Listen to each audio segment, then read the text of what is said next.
ನಮ್ಮ ತಾಯಿ, she was an academician, she was a professor of English. And ನಮ್ಮ ತಂದೆ ಎಂಜಿನಿಯರು. ಆ್ಯಂಡ್ ನಮ್ಮ ಕುಟುಂಬದಲ್ಲಿ ಯಾರೂ ಕಲಾವಿದರಿರಲಿಲ್ಲ, ಯಾರೂ ಇರಲಿಲ್ಲ. ಎಸ್ಪೆಷಲಿ ಪ್ರೊಫೆಷ್ನಲ್ ಕಲಾವಿದರು ಯಾರೂ ಇರಲಿಲ್ಲ. ಪ್ರೇರಣೆ ಹೆಂಗೆ ಹಾಗಾದ್ರೆ? 4 ವರ್ಷದ ಮಗು ಡಾನ್ಸ್ ಮಾಡೋದಕ್ಕೆ, ಕಲಿಯೋದಕ್ಕೆ, ತನಗೆ ತಾನೇ ಕಲಿಯೋದಕ್ಕೆ ಹೆಂಗೆ ಪ್ರೇರಣೆ ಆಯಿತು? What made you?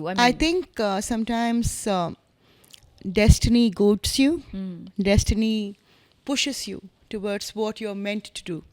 And when I kind of look back on my dance journey, I feel that a lot of it was destiny, that I was destined to do it.